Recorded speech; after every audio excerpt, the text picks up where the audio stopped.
Hello दोस्तों, कैसे हैं आप लोग। तो दोस्तों, मैं आकाश आपके सामने लेकर आ रहा हूं द इंडियन एक्सप्रेस का न्यूज़ एनालिसिस। तो दोस्तों, आज की डेट है 17 जनवरी ऑफ 2019 और यहां हम डिस्कस करते हैं सारे इंपॉर्टेंट आर्टिकल्स जो आपके एग्जाम पर्सपेक्टिव से काफी ज्यादा इंपॉर्टेंट होते हैं। तो चलिए दोस्तों, देखते हैं कि वो कौन से आर्टिकल्स हैं जो आज हमें यहाँ डिस्कस करने हैं।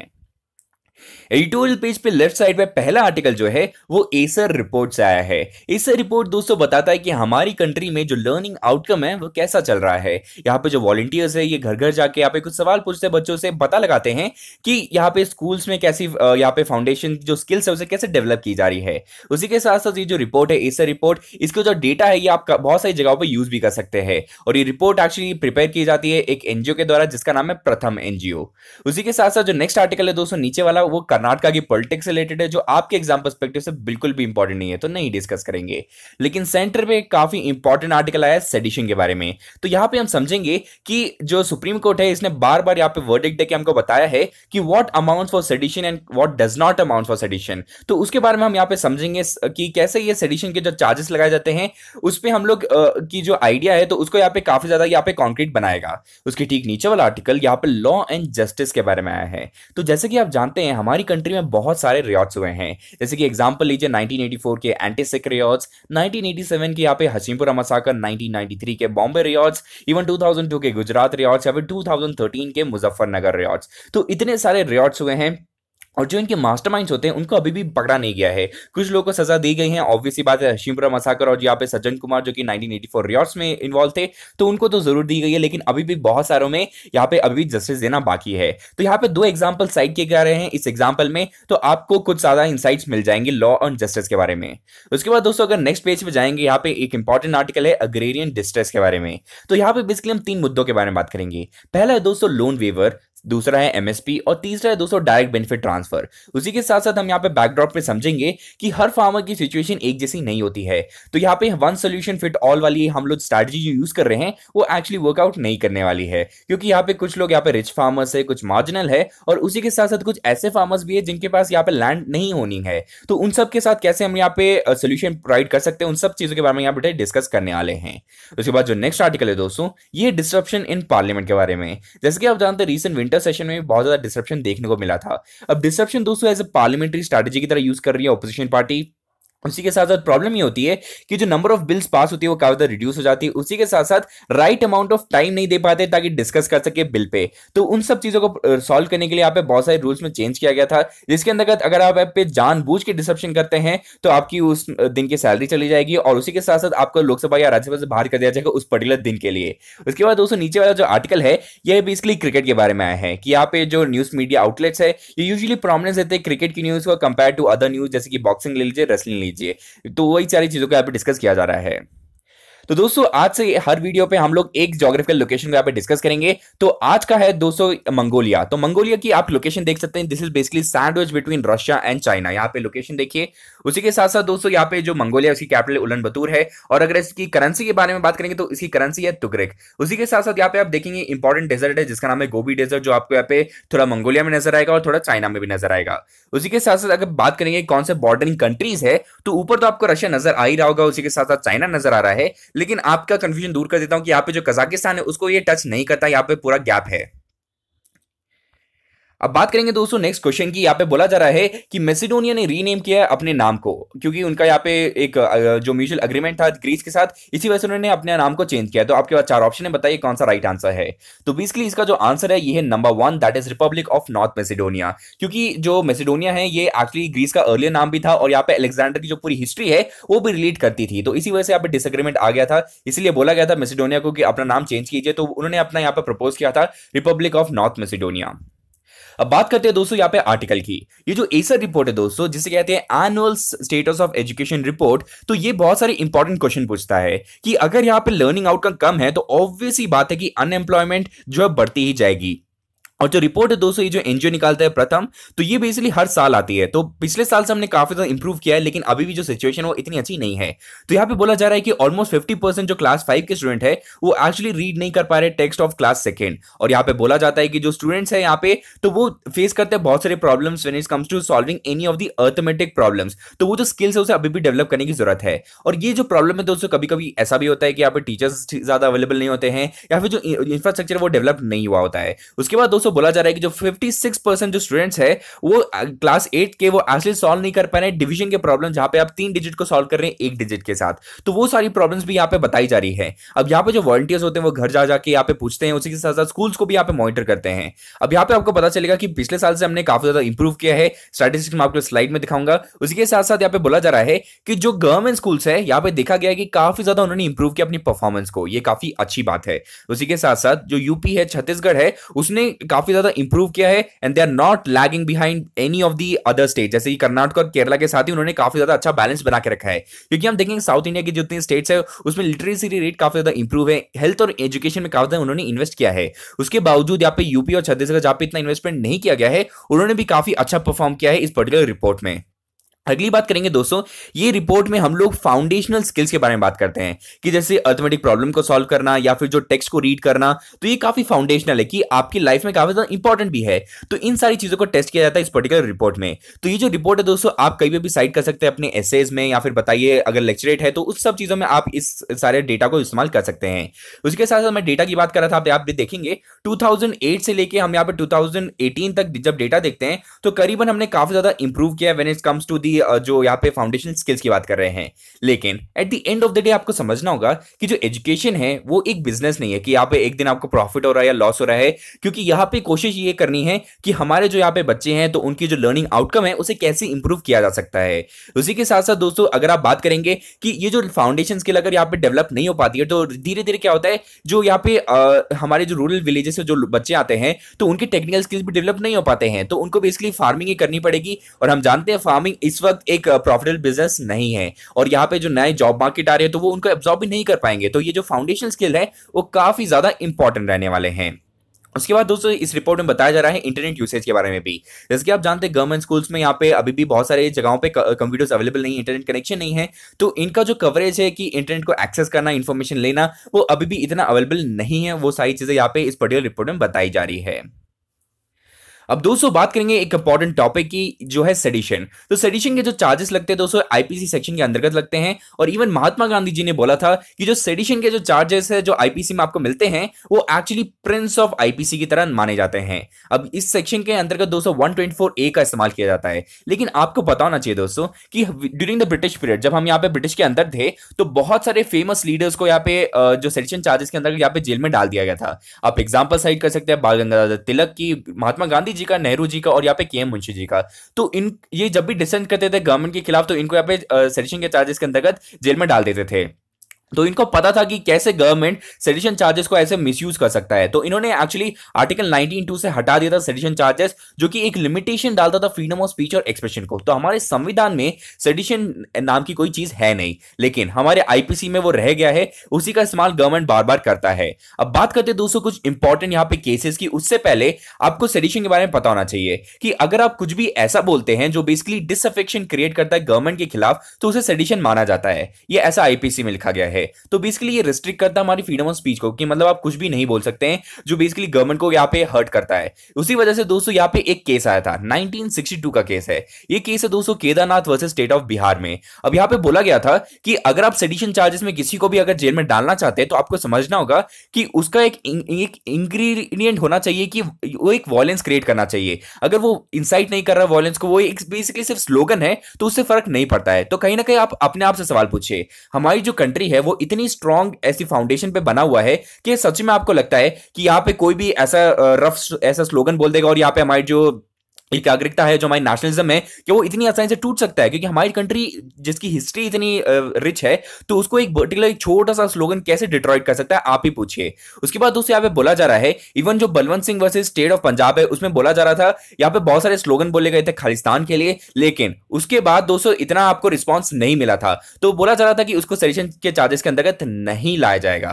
उसके बाद एक और केस है दोस्तों 2003 का, जहां पे नजर Khan versus state of Delhi में, तो यहाँ पे बोला जा रहा था कि हर किसी का यहाँ पे पॉलिटिकल या बेसिकली फंडामेंटल राइट है कि आप एक पॉलिटिकल थ्योरी बना सकते हैं, उसके आइडियाज को प्रमोट भी कर सकते हैं। और अगर आपके जो प्लेज है उसमें यहाँ पे अगर बात कर रहे हैं फाइट या वॉर की, लेकिन जरूरत नहीं है कि आप इसका जो मीन्स इस्तेमाल भी करें। तो सिर्फ नाम में लिखने से, जब प्लेज में लिखने से कि आप यहाँ पे फाइट कर रहे हैं या वॉर कर रहे हैं, इसका मतलब ये नहीं कि आपके ऊपर सेडिशन चार्जेस लगा दिया जाए। जब तक ये एक्चुअली वॉयलेंस को इंसाइट नहीं करते हैं, तब तक उसे सेडिशन चार्जेस के अंतर्गत नहीं लाया जा सकता है।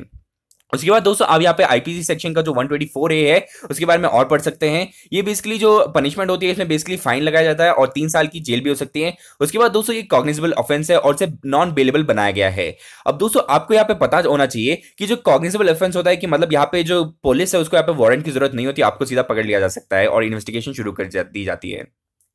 अगला दोस्तों यहाँ पे और चीज बताई जा रही है कि यहाँ पे अगर आप कोई स्लोगन बोल देते हैं अगर किसी गवर्नमेंट के खिलाफ, तो आपको एंटी नेशनल यहाँ पे बना दिया जाता है। लेकिन आपको समझना होगा कि जो एंटी नेशनल आप ये सिर्फ स्लोगन के नाम पे बोल रहे हैं, तो एक फंडामेंटल सवाल ये है कि हमारी जो कंट्री है, this is built on a very solid foundation. इसके जो यहाँ पे जो हमारे यहाँ पे पॉलिटिकल लीडर्स थे, जो जिन्होंने आजादी दिलाई थी, तो उनके जो सॉलिड प्रिंसिपल्स है, उस पर हमारी कंट्री बेस है। आपको सच में लगता है कि एक यहाँ पे बंदा आ जाता है, एक स्लोगन बोल देगा हमारी इंडिया के खिलाफ, तो लगता है कि आपकी ये हमारी जो पेट्रियोटिज्म है इतनी आसानी से टूट सकती है? तो ये बोला जा रहा है इस आर्टिकल में। उसके बाद दोस्तों बोला जा रहा है कि हमारी जो इन्फोर्सिंग एजेंसी है, ये सेडिशन को लेकर काफी ज्यादा ओवर इंथुजियास्टिक होकर यहाँ पे डिसाइड कर लेती है कि आपने गुनाह किया है। तो इन सब चीजों को रिड्यूस करने की जरूरत है। यहाँ पे जितनी भी हमारी एजेंसीज है जो एनफोर्स करती है लॉ को, उनको यहाँ पे एजुकेट करने की जरूरत है कि what amount for sedition and what doesn't amount for sedition. और यहाँ पे मैं या आप नहीं डिसाइड कर रहे हैं, यहाँ पे सुप्रीम कोर्ट ने ऑलरेडी डिसाइड कर दिया है अपने वर्डिक्ट्स में, जिसकी मैं आपको यहाँ पे साइड कर चुका हूं 3 केसेस।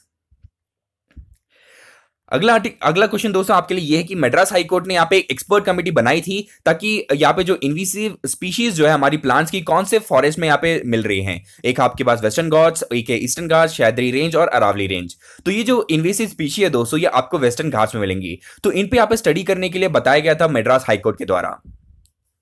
अगला आर्टिकल दोस्तों लॉ एंड जस्टिस सिस्टम के बारे में है। तो सबसे पहले दोस्तों यहाँ पे एक इंपॉर्टेंट इंसिडेंट्स के बारे में बताया जाता है, रिसेंटली हुआ था। तो जो बुलंदशहर है दोस्तों, ये यूपी में लोकेटेड है। यहाँ पे एक जो ऑफिसर थे, पुलिस ऑफिसर, तो इनका नाम है दोस्तों सुबोध कुमार सिंह। तो इनकी यहाँ पे डेथ हो गई थी क्योंकि यहाँ पे प्रोटेस्ट शुरू हो गए थे काउ स्लॉटर पे। तो इसी वजह से जो मॉब है, इन्होंने यहाँ पे इन पे अटैक कर दिया था। अब प्रॉब्लम ये दोस्तों कि यहाँ पे नेशनल सिक्योरिटी एक्ट यहाँ पे ट्रिगर किया गया था, लेकिन उनके खिलाफ जिन्होंने काउ स्लॉटर किया है उनके खिलाफ नहीं, जिन्होंने इस पर्टिकुलर पुलिस ऑफिसर को मार गिराया था। तो यहाँ पे प्रॉब्लम ये आ रही है कि इतने बड़े बड़े सिचुएशन आते हैं, जो असली यहाँ पे प्रिपरेटर होते हैं, तो उनको यहाँ पे पकड़ा ही नहीं जाता है। और आर्टिकल में दोस्तों 2 इंपॉर्टेंट एग्जांपल को साइट किया जा रहा है। यहाँ पे आप पहली लाइन पढ़िए। यहाँ पे बोला जा रहा है when a big tree falls the earth must shake. और दूसरी लाइन है दोस्तों the chain of action reaction is to go on. तो जो पहली लाइन है दोस्तों, ये एक्चुअली राजीव गांधी जी ने दी थी जब एंटी सिख रिवॉल्ट हुए थे 1984 के बाद। और जो दूसरी लाइन है दोस्तों, नरेंद्र मोदी जी ने दी थी जब यहाँ पे गोधरा का जो रेलवे डेथ केस हुआ था, जहां पे बहुत सारे मुस्लिम को यहाँ पे जला दिया गया था। तो कहीं ना कहीं आपको समझ में आ गया होगा कि यहाँ पे जो प्रॉब्लम है, ये आप देखेंगे कि इवन जो इंदिरा गांधी के जो किलर्स थे, उनको यहाँ पे तुरंत यहाँ पे जो जेल में डाल दिया था, उनको असैसिनेशन, उनको जो यहाँ पे डेथ पेनल्टी भी दे दी गई थी। लेकिन जो गुजरात में दोस्तों फिर पोटा अप्लाई हुआ था कि प्रिवेंशन ऑफ टेररिज्म एक्ट जो है उसको यहाँ पे इंप्लीमेंट किया गया। लेकिन जो असली मास्टरमाइंड्स है, जिन्होंने पूरा रियॉट करवाया, तो उनको तो पकड़ा ही नहीं गया। इवन जो 1984 के संदर्भ में सज्जन कुमार, उनको रिसेंटली यहाँ पे लाइफ इंप्रिजनमेंट दी गई है। तो कहीं ना कहीं आपको समझ में आ गया होगा कि जितने भी वायलेंस होते हैं, तो उसमें जो मेन प्रिपरेटर्स होते हैं, जो पॉलिटिकल मास्टर्स होते हैं, तो उनके खिलाफ तो कोई चार्जेस लगाए नहीं जाते हैं। लेकिन बाकी जो नॉर्मल लोग होते हैं, जिन्होंने छोटे मोटे काम किए होते हैं, जो बेसिकली एक पपेट की तरह काम करते हैं, उनको आप तुरंत जेल में डाल देते हैं। उसके बाद दोस्तों यहाँ पे 1993 का जो बॉम्बे रियॉट्स है, उसका एक एग्जांपल साइट किया जा रहा है। क्योंकि आप जानते हैं कि जब यहाँ पे बाबरी मस्जिद का जो डिमोलिशन हुआ था, तो वो ऑन टीवी हुआ था, हमें पता है किसने किया था। लेकिन उसके बावजूद दोस्तों आपको पता है कि जो वायलेंस हो गया था पूरे कंट्री में हुआ था, और जो मेजर लोकेशन थी वो थी मुंबई की लोकेशन। और यहाँ पे एज ए रिवेंज यहाँ पे दाऊद इब्राहिम ने यहाँ पे बॉम्बे ब्लास्ट भी किया था 1993 का।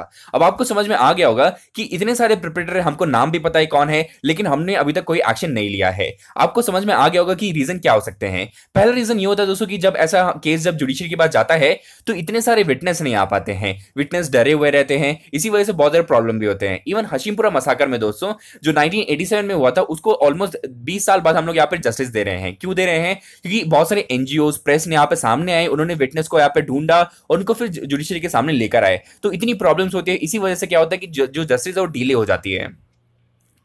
अगला आर्टिकल दोस्तों हम बात करेंगे अग्रेरियन डिस्ट्रेस के बारे में। तो अग्रेरियन डिस्ट्रेस में दोस्तों हम सबसे पहले बात करेंगे लोन वेवर की। तो लोन वेवर में दोस्तों आपको पता है कि ये एक शॉर्ट टर्म सोल्यूशन है। शॉर्ट टर्म सोल्यूशन दोस्तों इसे इसलिए माना जाता है कि एक्चुअली जो हमारा फिस्कल डेफिसिट है उसे बढ़ाता जाता है। उसके बाद दोस्तों जो हम यहाँ पे जो फार्मर की इनकम को डबल करने की बात कर रहे हैं उसमें सबसे पहले हमको समझना ये है कि विद इन फार्मर्स बहुत सारे डिफरेंसेस होते हैं। जैसे कि यहाँ पे हम लोग बात कर सकते हैं इनकम उनकी अलग होती है, उसके साथ साथ जो लैंड वो ओन करते हैं वो डिफरेंट होता है, उसके साथ साथ जेंडर में भी डिफरेंसेस होते हैं। इसी वजह से बोला जा रहा है कि अगर हम ये समझ नहीं पाएंगे कि जो रिच फार्मर्स होते हैं वो काफी ज्यादा वोकल होते हैं, वो पॉलिटिक्स में आ सकते हैं, लेकिन जो पुअर फार्मर्स है वो एक्चुअली सुसाइड को ही एज अ फाइनल मींस देखते हैं। अब लोन वेवर की बात करते हैं।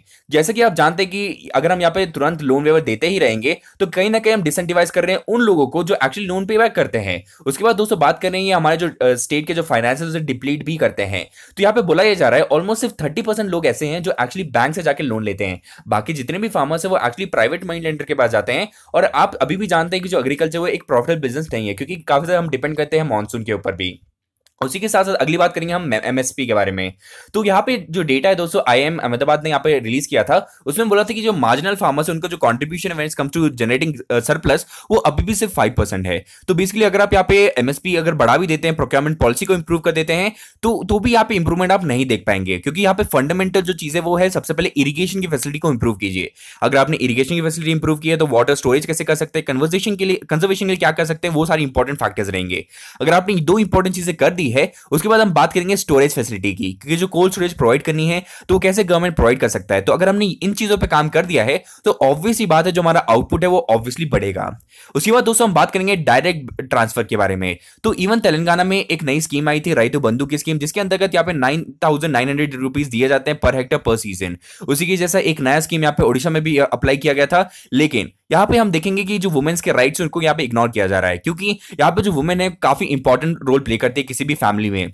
उनका यहाँ पे न्यूट्रिशन को इंप्रूव करने में एक रोल रहता है। ये लोग फार्म में भी जाके काम करते हैं, तो इनको यहाँ पे इंसेंटिवाइज करने की या फिर एम्पावर करने की बात इन दो स्कीम्स में नहीं की जा रही है। वही चीजें इस आर्टिकल में बताई जा रही है। उसके बाद दोस्तों पेज 1 पे जो लेफ्ट यहाँ पे जो इमेज है दोस्तों ये बेसिकली बताई जा रही है सेंटिनल्स ऑफ नॉर्थ ईस्ट के बारे में। तो पहली बात दोस्तों यहाँ पे जो रिपब्लिक डे परेड होगी इसमें असम राइफल्स की जो यहाँ पे वुमेन कंटिजेंट है इसे भेजा जा रहा है। उसके बाद राइट साइड पे जो आर्टिकल है ये बेसिकली 10% जो इकोनॉमिकल वीकर सेक्शन के लिए जो कोटा है उसमें बोला जा रहा है कि जितना भी कॉस्ट होगा ये बेसिकली सेंट्रल इंस्टीट्यूशन द्वारा बाउंड किया जाता है। क्यों? क्योंकि यहाँ पे जितने भी सेंट्रल इंस्टीट्यूशन है ये अपनी सीट्स बढ़ाने वाली है, तो उनको या जो फीस ज्यादा मिलने वाली है उसी को इस्तेमाल किया जाएगा to bear the cost of the 10% जो यहाँ पे हम लोग स्कीम यहाँ पे यूज करने वाले हैं। अगला आर्टिकल दोस्तों एक्सप्लेन पेज पे यहाँ पे बता रहा है कि इंडिया की जो यहाँ पे टेम्परेचर ये बढ़ता जा रहा है। ये जो ग्लोबल वार्मिंग का जो असर है हम लोग बार बार देख भी रहे हैं। जैसे कि आप बात कर सकते हैं यहाँ पे जो केरला की फ्लडिंग हुई है, उसी के बाद हम देख सकते हैं इतने सारे साइक्लोन हमारी कंट्री में आए हैं। जैसे कि अगर बात करेंगे यहाँ पे तितली की जो साइक्लोन है, गजा साइक्लोन है, तो कहीं ना कहीं हमारी जो कोस्ट लाइन है इसे डिट्रॉइट कर रहा है। तो जो ग्लोबल वार्मिंग है ये जो कैटास्ट्रॉफिक इवेंट्स जो आ रहे हैं ये कहीं ना कहीं हम एक सिंक में देख रहे हैं। उसी के साथ साथ जो डे में और जो नाइट टाइम में जो टेम्परेचर है वो ऑब्वियसली बढ़ गया है। इसी वजह से क्लाइमेट चेंज एक बहुत ही इंपॉर्टेंट मुद्दा है। इवन जो कोटावे से मीटिंग हुई थी कोशिश ये कर रहे थे हम लोग कि यहाँ पे टारगेट देके हर कंट्री को कि कैसे हम लोग जो CO2 का लेवल रिड्यूस कर सकते हैं। उसी के साथ साथ आपको पता होना चाहिए दोस्तों कि इवन जो मॉनसून का जो पैटर्न है वो डिट्रॉइट हो चुका है, हम यहाँ पे आसानी से प्रेडिक्ट नहीं कर पा रहे हैं। ये क्लाइमेट चेंज का ही एक असर है जो हम यहाँ पे देख सकते हैं। और उसी के साथ साथ इस आर्टिकल में बोला जा रहा है ये बेसिकली 6 टाइम है जब हम देख रहे हैं कि हमारी जो वार्मिंग हो रही है हमारी कंट्री में। अगला आर्टिकल दोस्तों यहाँ पे जो एसआई रिपोर्ट है उसी से कुछ डेटा यहाँ पे निकाला गया है और बताया जा रहा है कि जो अटेंडेंस है when it comes to girls in our countries, तो उसके बारे में बताया जा रहा है इन द स्कूल्स। यहाँ पे सबसे ज्यादा 85% और मोर आप देखेंगे गुजरात में, कर्नाटका में और महाराष्ट्र और तमिलनाडु में। उसी के साथ साथ धीरे धीरे वो रिड्यूस हो रहा है और बिलो 60% आपको बिहार में मिलेगा, मध्य प्रदेश, मणिपुर, उत्तर प्रदेश और वेस्ट बंगाल में नजर आएगा। उसी के साथ साथ दोस्तों यहाँ पे अगर आप बात करेंगे क्यों यहाँ पे जो ड्रॉप आउट बढ़ते हैं, कहीं ना कहीं जो अम्यूनिटीज आपको स्कूल में मिलती है वो काफी ज्यादा रिड्यूस है। सबसे पहले होता है दोस्तों मिड डे मील जो प्रोवाइड किया किया जाता है, आपको यहाँ पे हॉट मील प्रोवाइड किया जाता है, उसके साथ साथ ड्रिंकिंग वाटर अवेलेबल नहीं होता है काफी जगहों पे, उसके बाद यहाँ पे टॉयलेट की फैसिलिटीज नहीं है, उसके बाद गर्ल्स टॉयलेट तो काफी ज्यादा इंपॉर्टेंट होता है, उसके बाद प्ले ग्राउंड, लाइब्रेरी, तो इतनी इंपॉर्टेंट चीजें होती हैं जो धीरे धीरे जो है वो इंप्रूव हो रही है, लेकिन इस वक्त जितनी भी अवेलेबल है वो इतना यहाँ पे एम्पावर नहीं करता कि बच्चे यहाँ पे स्कूल में आए और पढ़े। अगला दोस्तों आपके लिए क्वेश्चन ये है कि गवर्नमेंट ई मार्केट प्लेस जो कि एक मिनिस्ट्री ने लॉन्च की थी under the woman for the GM, तो ये बताइए कि कौन से डिपार्टमेंट ने इसे लॉन्च किया है। आपके पास बेसिकली चार ऑप्शन है, ministry of MSME, home affairs, commerce और फाइनेंस। तो the right answer is basically ministry of commerce. अगला आर्टिकल दोस्तों यहाँ पे आईआईपी के बारे में आया है। तो जैसे कि आप जानते हैं दोस्तों, जो सीएसओ है यानी कि सेंट्रल स्टैटिस्टिक ऑफिस, ये डेटा रिलीज करता है व्हेन इट कम्स टू कि हमारी कंट्री में कितना यहाँ पे प्रोडक्शन हुआ है। तो यहाँ पे जो रिपोर्ट है दोस्तों, यहाँ पे आप देखेंगे इवन जो जीडीपी की रिपोर्ट्स है और जो आईआईपी की रिपोर्ट्स है उसमें कुछ वेरियंस नजर आते हैं, क्योंकि जो पैरामीटर्स यूज किए जाते हैं, जो 8 कोर सेक्टर्स है, तो उसमें यहाँ पे वेरिएशन आ जाता है। तो यहाँ पे एक कमेटी को बनाया गया था यहाँ पे दुलकिया जी की, तो वो एक्चुअली इसे मॉनिटर कर रहे थे कि क्यों इतना वेरिएशन नजर आता है। तो उन सब चीजों के बारे में इस आर्टिकल में डिस्कस किया जा रहा है। अगला आर्टिकल दोस्तों यहाँ पे वर्ल्ड न्यूज के बारे में है। जैसे कि आप जानते हैं ब्रेक्जिट के बारे में, तो ब्रेक्जिट के अंतर्गत दोस्तों यहाँ पे आपको ऑलमोस्ट कन्विंस करना था अपनी कैबिनेट में कि ब्रेक्जिट होना चाहिए, लेकिन आप देखेंगे यहाँ पे उनको वोट नहीं मिले हैं थेरेसा मे को। तो प्रॉब्लम ये हो सकती है दोस्तों कि यहाँ पे हम लोग जा सकते हैं सेकेंड ब्रेक्जिट के वोट के लिए, जहां पे जनता के पास जाके पूछा जा सकता है कि बताइए आपको सच में ब्रेक्जिट चाहिए या नहीं चाहिए। उसी के साथ साथ यहाँ पे यूरोपियन यूनियन भी यहाँ पे इनिशिएटिव लेकर आ सकता है और यहाँ पे इनके यहाँ पे हाउस ऑफ कॉमन्स में जाके बता सकता है कि यहाँ पे कैसे ब्रेक्जिट को यहाँ पे फॉर्म किया जा सकता है। तो वो सारी चीजें यहाँ पे डिस्कस की जा रही है। अगर आपको इसके बारे में और डिटेल्स चाहिए तो मैंने इसके ऊपर स्पेसिफिक वीडियो बनाया हुआ है, मैं आपको लिंक प्रोवाइड कर दूंगा आई बटन पे। उसके बाद दोस्तों नेक्स्ट क्वेश्चन ये है कि बताइए हुनर हट एग्जीबिशन, जिसका एम यही था कि डेवलप करना है with dignity for the artisans, तो ये बेसिकली हर माइनॉरिटी कम्युनिटी के लिए ऑर्गेनाइज किया गया था फ्रॉम 12 टू 20 जनवरी 2019। तो आपका सवाल ये है कि बताइए कहां पे ऑर्गेनाइज किया गया था, मुंबई, न्यू दिल्ली, कोलकाता या चेन्नई। तो इसका राइट आंसर है दोस्तों न्यू दिल्ली। तो दोस्तों आज के लिए इतना ही है, आशा करता हूं आपको वीडियो पसंद आया। अगर पसंद आया तो इस वीडियो को लाइक कीजिए, शेयर कीजिए अपने दोस्तों के बीच और सब्सक्राइब करना ना भूलेगा। Thank you and have a nice day. जय हिंद।